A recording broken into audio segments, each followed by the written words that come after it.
Welcome back to the Visionary Sanctum podcast.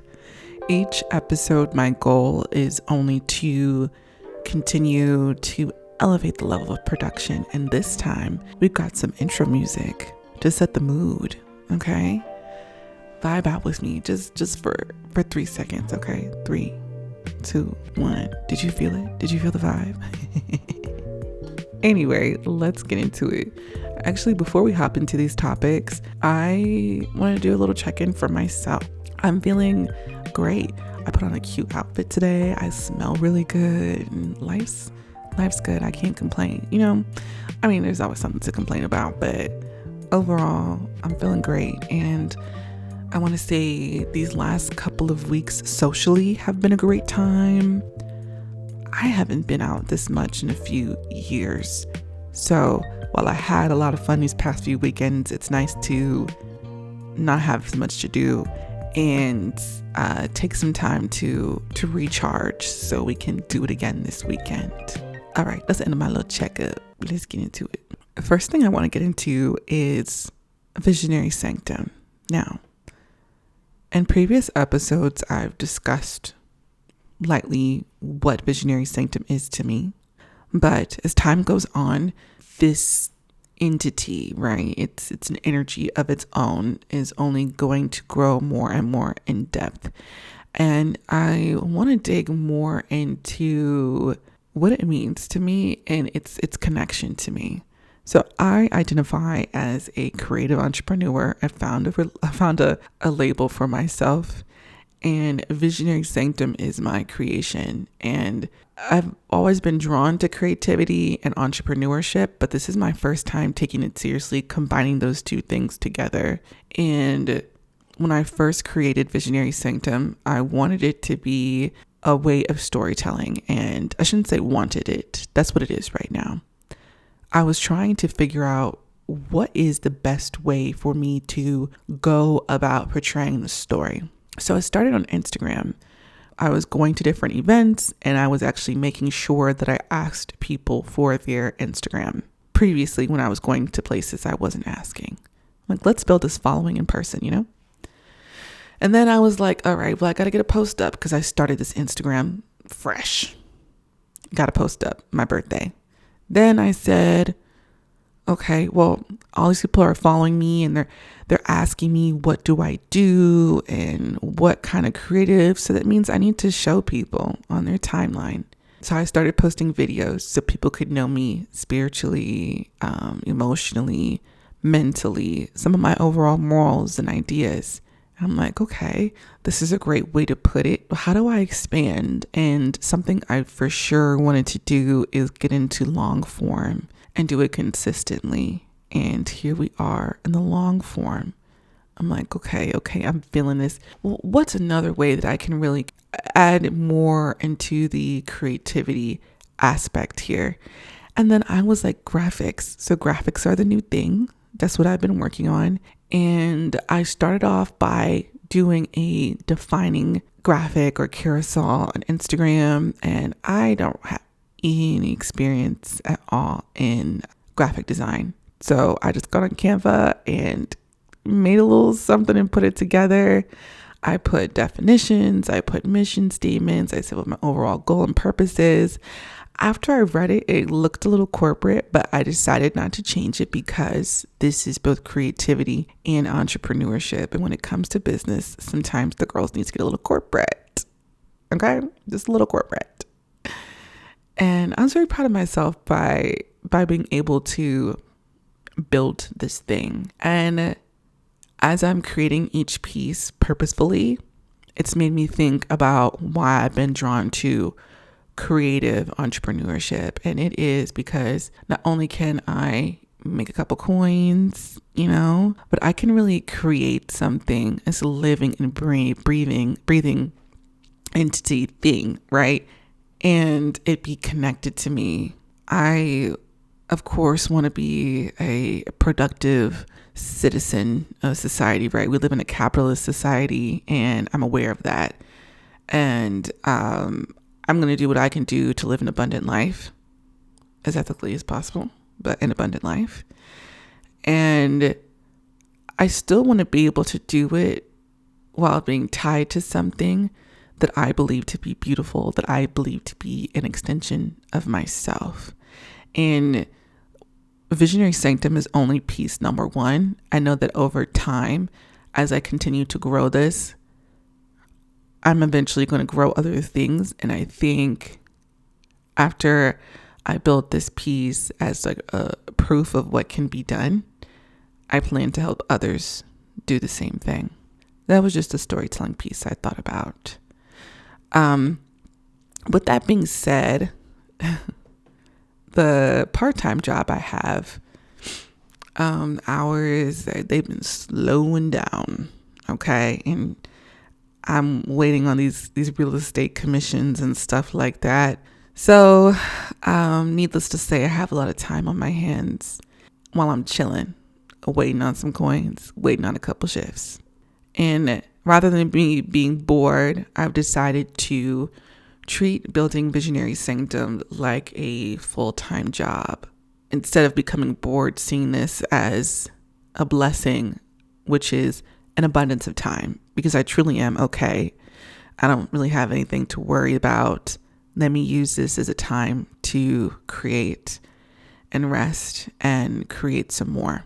So, like I've mentioned, we have the podcast here, and I'm doing things to elevate the production level piece by piece. We've got the audio, the music.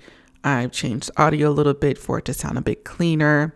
I'm trying to do a better job at enunciating a bit more so that it's clearer. And then eventually I will have some more things that are in between. Coming up pretty soon, this podcast will no longer be an audio podcast. It'll be audio and video. Boom, boom, boom. Talk about an elevation. And the reason I started off this podcast as it being audio only is because I just needed to get the work out. Like, I knew I wanted to do it. I just needed to put content out instead of dragging my feet. And I was running into some issues using external audio and editing with my camera, and then my choice to use complicated ass video software. That's on me. I can't blame anybody else but me on that. But now that I have the time, I'm thinking maybe another episode or two of audio and adding that piece. And then other thing I want to do with my time is there's some creative projects that I just want to do outside of Visionary Sanctum. And I'm going to be putting those out. Some of my collages, some cool, like in-depth things I've been working on in the background. And I think I want the public to see that. The only thing that I'm working past is being a beginner at some things in public, working out ideas in public. That is a ever-flowing work in progress, but it's okay. Here we are. I'm excited to see with these developing ideas what this thing will become. I plan for it to become a lot more cohesive. I'm doing a better job at claiming who I am, claiming myself as a creator, and secondly, claiming myself as a producer. So last weekend, I went to an impact media workshop hosted by someone named Yashalan, and they are a filmmaker. And at one point in the workshop, we all got to split up and kind of take our phones, take different types of pictures, and actively do some of the things that we worked about, that we learned about within that workshop. They talked to me off to the side and they were asking me about the types of things that I'm doing and what tools I have and my ideas, like my overall goal. And it made me feel really good, like what I'm producing is legitimate. Now, if you're listening to this, of course, it's like I'm listening to this podcast. This is something that is legitimate.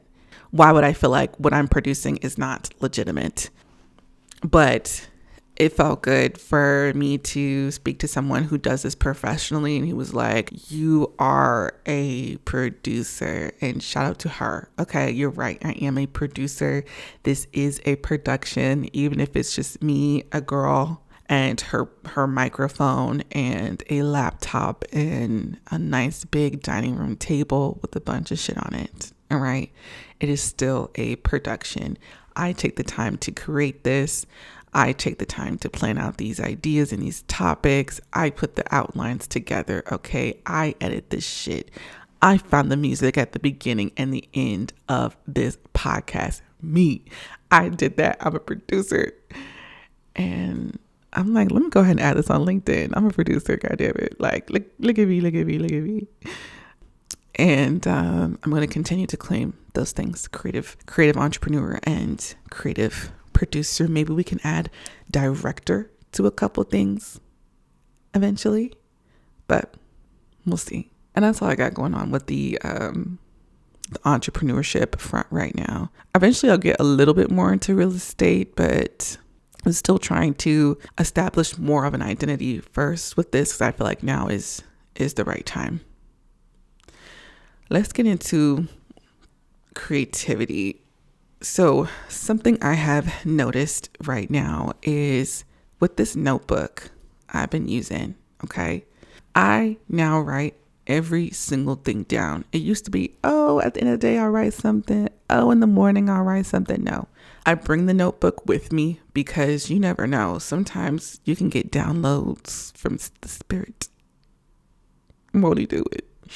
At any time of the day. And being able to record all this information has really, really helped me in terms of artist development, being able to see my ideas, and also being able to see my ideas grow in depth, develop, and evolve. With this notebook, it's also shown me that I'm able to return to old ideas.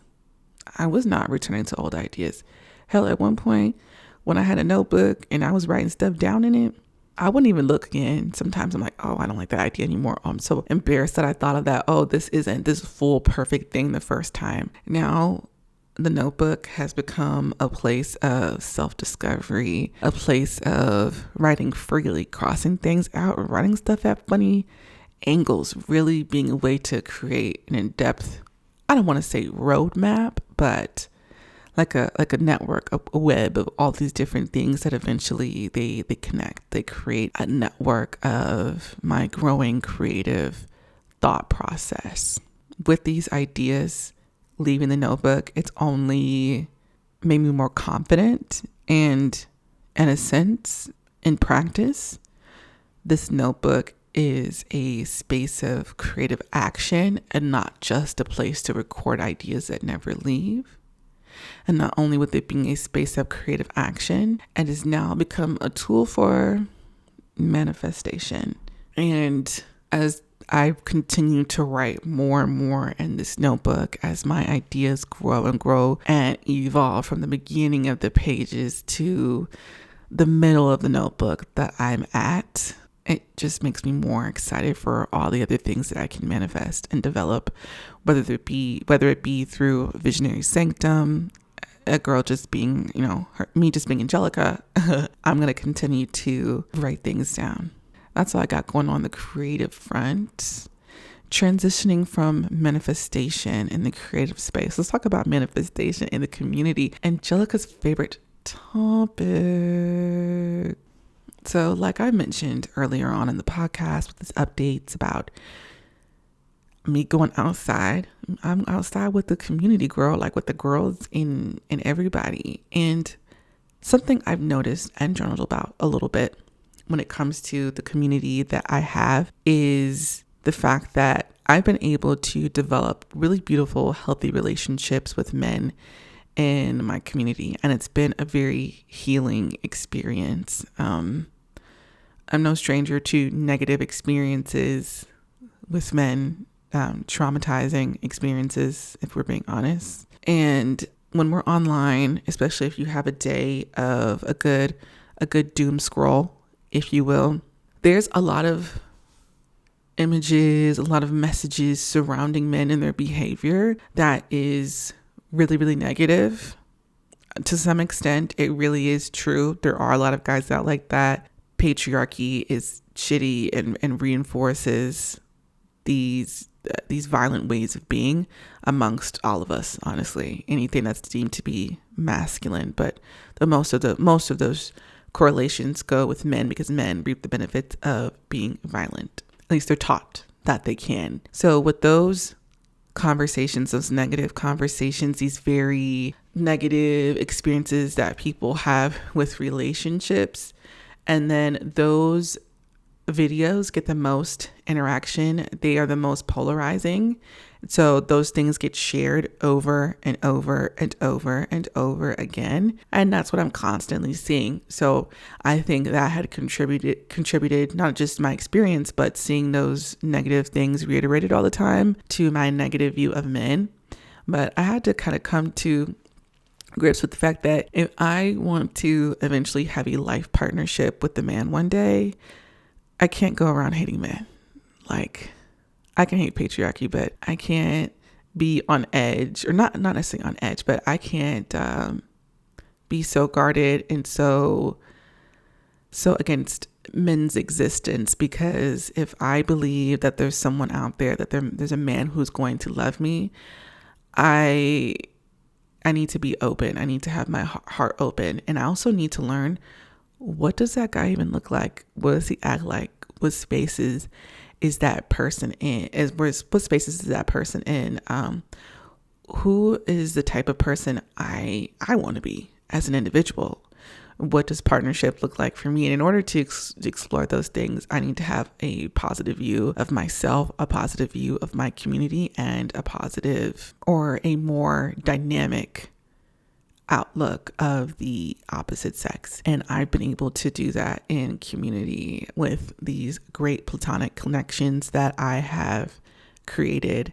And because polarizing thoughts get so much engagement online, especially surrounding the negative aspects of men and how they're affected by patriarchy and things of that nature, it does skew from reality. Yes, those men are a problem. Yes, I run into them in real freaking life, but they don't necessarily represent the majority. They're not everywhere, and they're not everybody. And some people exist more in a gray space, and there's a lot of just great men out there in general. And I'm starting to realize a lot of them just don't be on the internet. That brings me into this next piece. You know, I do have a sociology degree, and I had to break it out and really use that shit.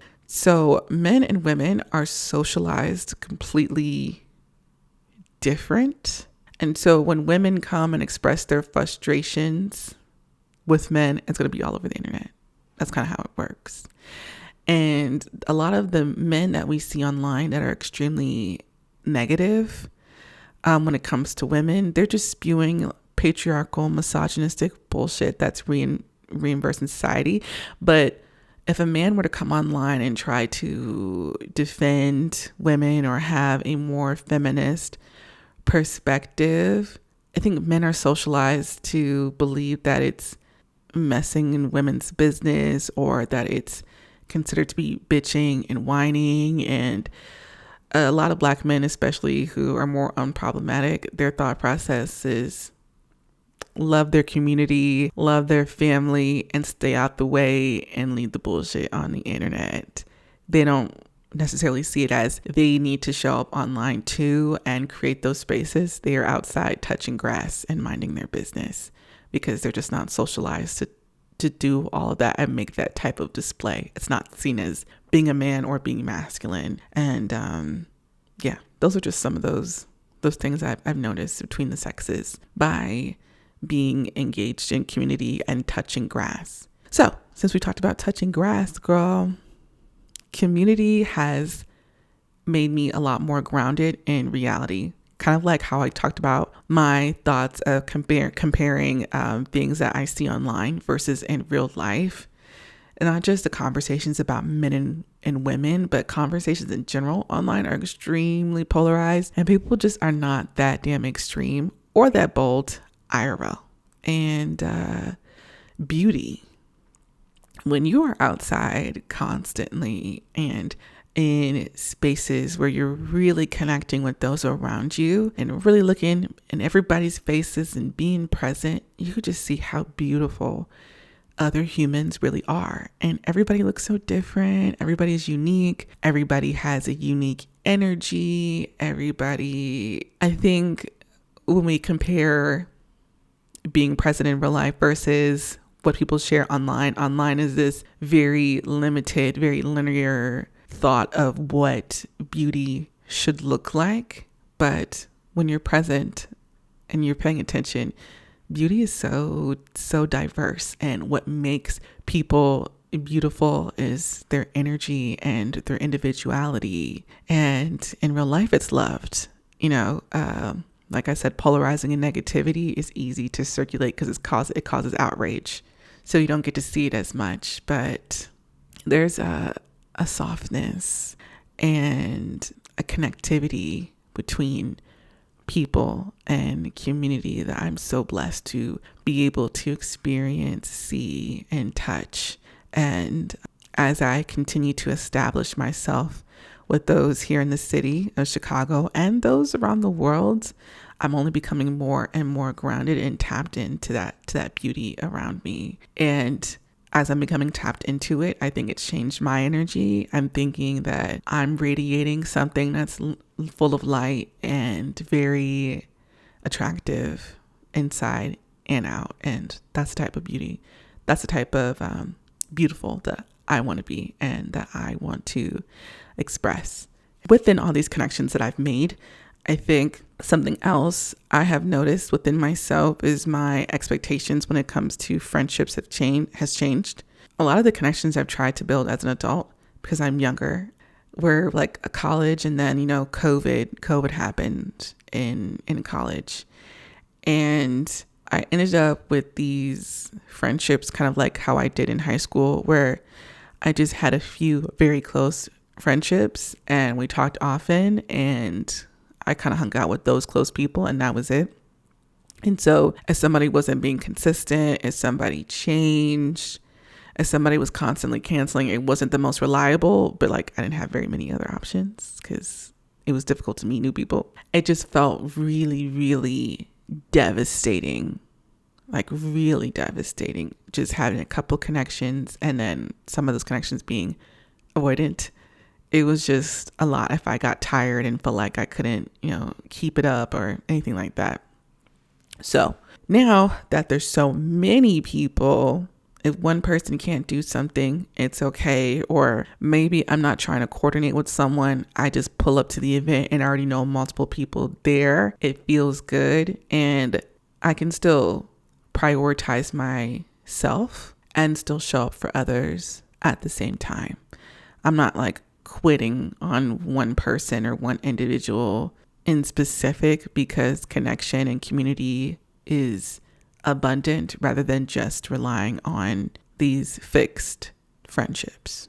So a lot with community this week. And our last topic of the day, we're going to get into personal development. So, we kind of already talked a little bit about personal development with my observations about community, because community is helping me grow and helping me heal outside of isolation. But I do want to get more into when I prioritize myself. My whole life has changed. It really has. Like, the girl's life has changed for real. I feel very peaceful. My anxiety is down, not running around trying to be a people pleaser. And I was running around trying to be a people pleaser to avoidance. People that can't be pleased, or who are pleased, they just don't show it. And all of that was self-imposed. And it was getting to a point where it was even the small stuff. Like, I could not say no. Like, it's always yes, yes, yes. I can do this. I can show up for you, running off a glass half empty. Nobody else was doing that but me. But now I prioritize me, and it feels good. I have some people I can rely on, and people can still rely on me. I'm still showing up, but I'm not showing up at my expense. There's a difference between showing up when it's inconvenient for you and showing up at your own detriment. And we're not running around. We're not chasing. We're not chasing these people, nothing. We're not chasing the money. The money chasing me, goddammit. opportunity chasing me, abundance is chasing me, because I poured into myself, and now everything else around me is growing and is beautiful. And because I poured into myself, I'm going to continue to pour into myself. I'm going to continue to do the crazy shit, the crazy idea of following my dream. And part of that has become an extension of having autonomy over my time now. So prioritizing myself, having a lot more time on my hands before I did before, when I was working the real 9 to 5, 40 hours a week, this massive time block, not being at home or doing what I wanted to do. I'm like, girl, I can do the day however I want. I kind of get up when I want. I try to get out of bed, and I'd like to at least be showered by 10 a.m., 10:30, whatever. I figure out some breakfast, or if I'm just going to wait and eat lunch, maybe I want to go somewhere and do something to get some ideas. Maybe I want to find a cool coffee shop and edit there, or meet someone in the middle of the day because I'm around a bunch of other people who have flexible ideas. I can do anything I want, and I love that for me. Having autonomy over my time really feels like breaking the shackles off.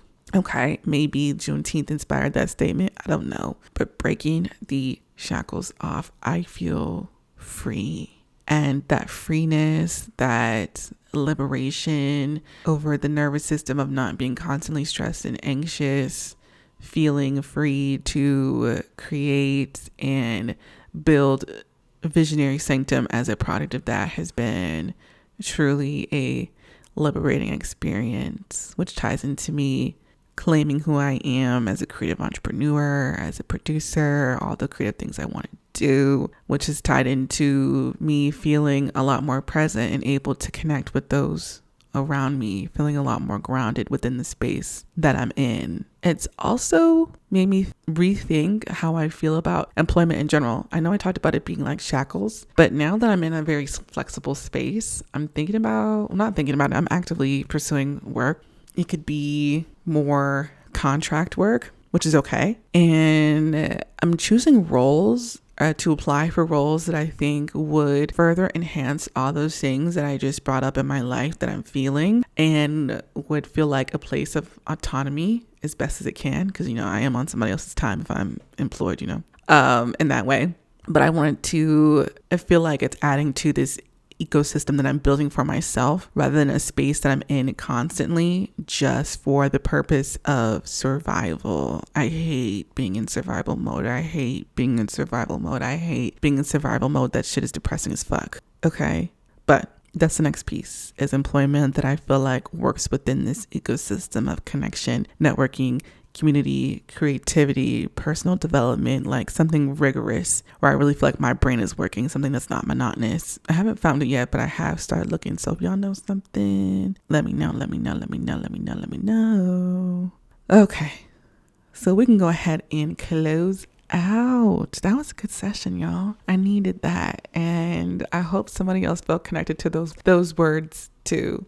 Each time I pick up this microphone, each time I make a new post or put together some sort of new creation, I treat it like I'm talking to millions of people already, even if it's 100 or 30 or whoever's listening to this. You are a piece of something so much bigger. We all are together. That's why we're all here at the same time. And each time I engage in this podcast, I see it as leaving a world behind, creating a world to leave behind for others to discover and engage in and connect with. And hello to everyone who decided to listen and engage with this world that I'm leaving behind for y'all to discover. Yay. Now I know you hear that little bit of a little bit of outro music. Y'all hear it? Okay, production. All right, y'all. Until next time.